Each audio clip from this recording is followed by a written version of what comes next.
It was a muted day in the capital. The threat of Russian airstrikes hung over Independence Day, as did the memory of those killed fighting in the defence of the country's freedom. Britain has been one of Ukraine's closest allies during the six-month war. It is no exaggeration to say that Boris Johnson is adored by many Ukrainians, and he came here in secret today to mark the anniversary. This is now a war for that independence. And history teaches us that when a country has a language, an identity, a pride, a love of its traditions, a patriotic feeling that simply grows with every month and year that passes, when a country of that kind is engaged in a war for its very existence, I tell you, my friends, that war is only going to end one way.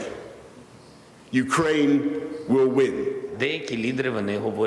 Some leaders have already saying that we've done so much. What do you want? What else do you want from me?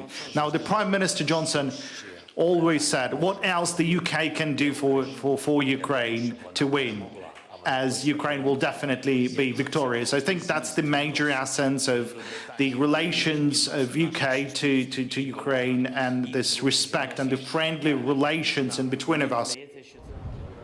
Normally, an annual military parade would take place on the vast boulevard that runs through the centre of Kyiv. Independence from the Soviet Union is something they celebrate. Instead, the street was full of Russian weapons, destroyed during their doomed advance of the city in those frightening days that started in late February. They are now monuments to Russian failure and a symbol of Ukrainian resistance. Vladimir Putin thought that Russian forces would capture Kyiv within days. They failed. This is not the military parade that he imagined. Instead, his forces are bogged down in a war that they're unwilling to leave and so far incapable of winning. On the front line, the fighting continued. Mykolaiv in the south is bombed every day. Barely a street is untouched. An airstrike on Mykolaiv blew out the Ryabovas' windows onto their sleeping granddaughter.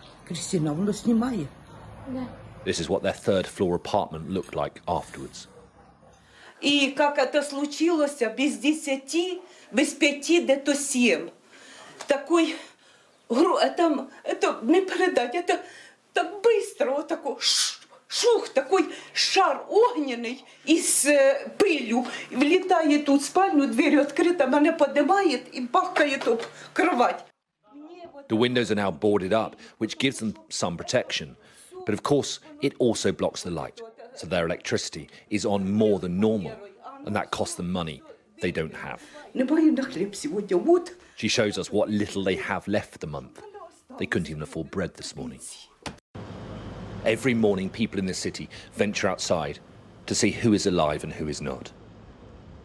That's been the grim reality of life here for 6 long months. Alistair Bunkle, Sky News, in Ukraine.